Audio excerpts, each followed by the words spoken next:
Salut à tous. Je vous avais promis dernièrement sur les réseaux sociaux un petit test du nouveau détecteur KNX TBN Tepixa. La particularité de ce détecteur, c'est que il n'utilise pas non pas une technologie infrarouge pour la détection, mais il utilise un capteur optique. Donc en fait, le principe, c'est qu'il prend une photo de la pièce qui va permettre de la quadriller avec un certain nombre de pixels. Et ensuite, on peut définir dans cette même pièce différentes zones de détection, jusqu'à 6, qui sont réglables via une application de Bluetooth directement sur le détecteur. Alors bien sûr, c'est un détecteur KNX, donc vous pouvez ajouter là-dessus à la détection de la régulation lumière constante ou de la commutation d'éclairage tout simplement. Vous pouvez rajouter un mode de fonctionnement CVC, donc en cas de présence, soit envoyer un télégramme sur un bit, soit envoyer un objet HVAC. Il a la particularité aussi de pouvoir déterminer le nombre de personnes dans une pièce et le degré d'occupation.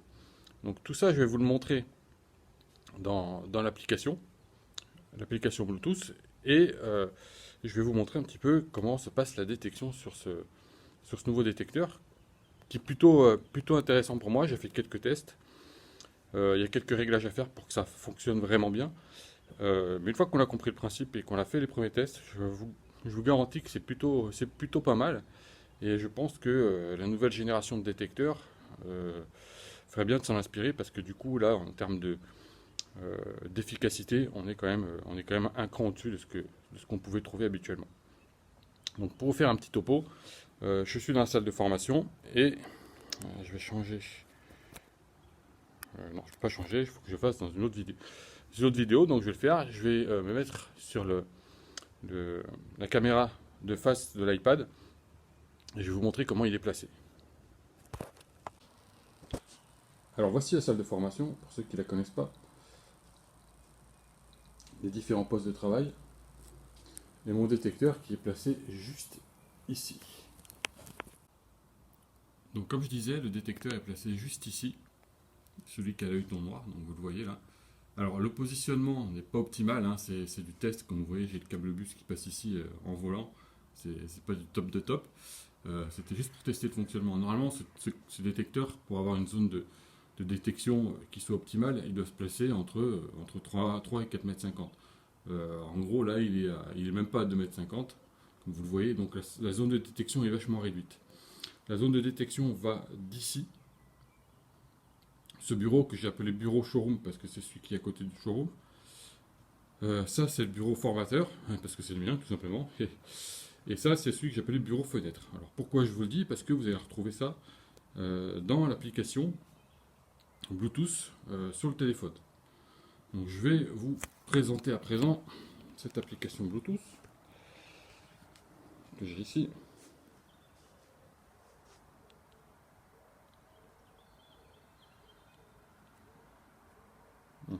Ensuite, voilà, on va se faire un petit rafraîchissement. Il scanne. Il est déjà bien entendu configuré, hein. Donc vous voyez qu'ici j'ai défini les zones bureau fenêtre que je vous ai montré, la zone bureau formateur et la zone bureau showroom. Ici dans l'application j'ai également le taux d'occupation. Donc jeudi 17, bon je suis tout seul dans la salle, donc vous imaginez bien que le taux d'occupation il est relativement faible. Là 15% parce que effectivement quand je suis arrivé vers 6h, j'étais au bureau, j'ai fait quelques impressions, donc forcément il y avait un taux d'occupation. Et bureau fenêtre parce que j'ai fait des petits allers-retours pour ouvrir les stores, etc. Donc il m'a détecté. Ici carte de fréquentation, on verra plus tard. Les paramètres, ordre de commutation et ici la définition des zones. Donc c'est ici que vous pouvez régler les différentes zones que vous souhaitez créer. Je vais revenir en arrière. Non, c'est pas ça que je voulais faire. Voilà. Et vous voyez que ici,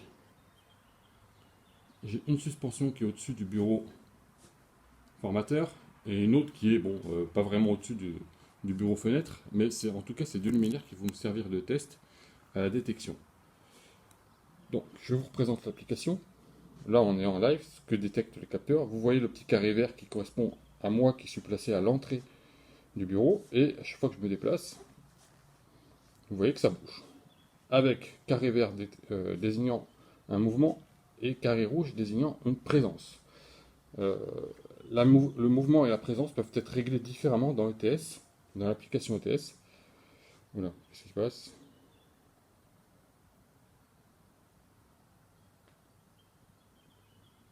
Il se passe juste que mon téléphone était en train de se mettre en veille, tout simplement. Donc on va faire quelques tests.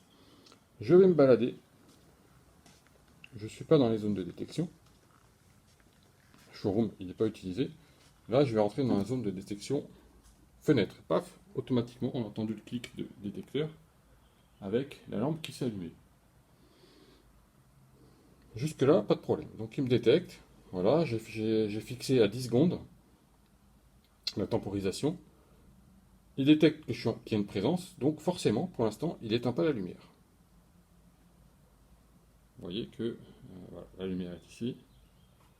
L'application, on va la laisser en route. Malgré le délai de 10 secondes, je bouge très peu. Il détecte qu'il y a une présence. Je bouge à peine, vous voyez, c'est juste de quoi un petit mouvement pour tenir le téléphone et l'iPad. Maintenant, je sors de la zone de détection.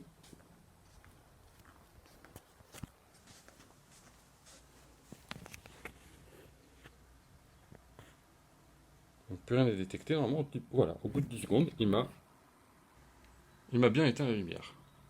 Donc, comme vous voyez, la détection est plutôt pas mal du tout. Je vais me placer sur l'autre zone qui correspond au bureau formateur et vous allez voir que c'est le même principe. Tac, il faudrait peut-être qu'il me détecte un peu. Voilà, c'est bon. Bureau formateur, il me détecte. Je sors de la zone. Vous voyez qu'on est conforme RGPD puisqu'il n'y a pas d'image de ma personne qui soit enregistrée. C'est juste un petit point. Voilà. Et la lampe s'est éteinte d'elle-même. Donc vous voyez qu'en termes de détection, on est plutôt efficace, assez précis. Alors je vais vous montrer après dans les réglages ETS que la sensibilité de détection, il faut la régler à peu sensible, sinon vous allez avoir des faux positifs. Mais d'une manière générale, moi ce détecteur, j'en suis assez fan parce que ça marche bien. Et contrairement au détecteur infrarouge, là l'avantage c'est que vous avez sur l'application directement qui modélisait vos mouvements, votre présence, etc. Donc on sait exactement ce que voit le détecteur et ce qu'il nous envoie comme information. Donc pour moi, jusque-là, c'est carton plein. Le fait d'avoir le degré d'occupation, c'est plutôt pas mal aussi. Je vais voir si je peux. Hier, on avait une session de formation. Vous voyez que les différents bureaux, en fonction du nombre de personnes qu'il y a, le bureau fenêtre, on avait 2 stagiaires hier là-bas. Donc forcément,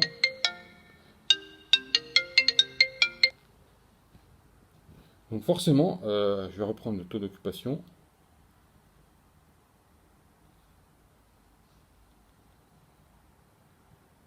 Forcément, il était à 100%. D'accord? Parce que pour cette zone-là, on était à 100. Pour les autres, le bureau formateur, ben moi, ça dépend des moments. Hein. Des fois, je suis au bureau, des fois, j'y suis pas. Donc, le taux d'occupation, pareil, est 36. Et pour l'autre bureau, qui est celui-là, on n'avait qu'une personne. Vous voyez que le taux, ben, il varie entre 40 et 60% à peu près, le degré d'occupation. Donc, voilà pour une petite présentation brève de ce détecteur. Je vous invite à continuer à regarder la suite de cette vidéo dans laquelle je vais vous montrer les paramétrages ETS. A tout de suite. La partie ETS, comme je vous l'ai expliqué, il y a différentes possibilités dans le programme d'application qui sont celles qu'on va retrouver dans les paramètres. Généralité, donc hauteur de montage du détecteur, il est bien à 2,50 m. Bon, c'est le minimum possible. J'ai réglé le détecteur à peu sensible parce que le paramètre par défaut, c'est trop sensible et on avait des faux positifs. Donc, voilà pourquoi. Les zones sont réparties, sont définies par l'application Bluetooth. Donc ça, on laisse tel quel. Ensuite, j'ai créé les zones. Exactement comme dans l'appli, comme ça c'est plus simple. Activation du canal lumière, activation du canal CVC et activation de l'occupation de la pièce. dans le canal de lumière, on va retrouver la commutation, puisqu'effectivement c'est de la commutation, mais ça pourrait également être de la régulation lumière constante. J'ai fait un envoi cyclique de la luminosité, même s'il n'y a pas besoin que ce soit cyclique, ça peut aussi être réglé avec une modification de la luminosité. Mais j'ai gardé les deux, comme ça j'ai ceinture et bretelle, c'est plus tranquille.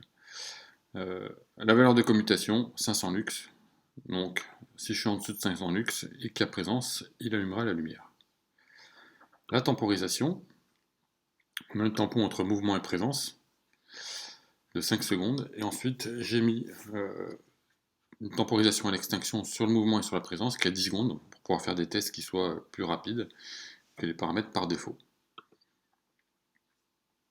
Ensuite, vous avez la possibilité de définir qu'est-ce qui doit être envoyé sur un mouvement, 0 ou 1, ou ne rien envoyer du tout, sur présence, et également de faire un verrouillage.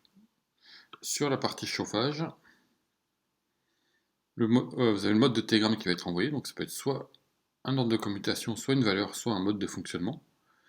Généralement, on utilise plutôt un mode de fonctionnement qui va se retrouver ici. Donc si pas de mouvement, pas de présence, on est en mouvement en veille. On peut envoyer tous les autres modes de confort, les autres modes HVAC. En mouvement, pareil. En présence, on passe en confort, ce qui est logique. En mouvement, bah, c'est juste un mouvement, donc pas besoin de changer de mode de fonctionnement.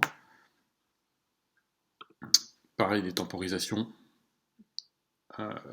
pour les différents mouvements détectés. Et la partie occupation de la pièce, avec la possibilité d'envoyer également des seuils, dont je ne vous avais pas parlé tout à l'heure, mais vous voyez, voilà, vous l'avez ici. Seuil à une personne, seuil à 5 personnes, seuil à 10 personnes, voilà. En fonction du seuil que vous avez défini, vous allez pouvoir envoyer un message. Et également, en fonction du seuil, pouvoir élever le niveau de ventilation de manière à renouveler l'air, notamment dans les applications Covid qu'on connaît actuellement. Ça va être pratique de renouveler l'air et de l'assainir. Donc on se retrouve du coup avec cette liste d'objets de communication. Vous voyez que c'est un périphérique qui est sécure, puisqu'il y a le petit bouclier bleu qui est là devant. Le détecteur est également capable de nous renvoyer là une indication de température, ce qui peut être pratique aussi, étant donné qu'il est capable de commander de la ventilation. Une valeur de température au plafond, ça te permettrait de gérer de la déstratification notamment, surtout si vous avez des plafonds qui sont hauts. Il est évident qu'avec notre plafond à même pas 2,50 m, ça va être un peu compliqué. Donc voilà un petit peu pour le programme d'application et ce qui est capable de faire. Je vous invite à le consulter si il est disponible sur le site Teben, il n'est pas disponible dans le catalogue en ligne. Mais du coup, voilà, c'est un produit intéressant qui marche plutôt bien sur tous les essais que j'ai pu faire jusqu'à présent. Donc voilà, je pense que cette technologie a un bel avenir devant elle. Voilà, je vous remercie pour votre attention et je vous dis à très bientôt pour une nouvelle vidéo. A plus, ciao.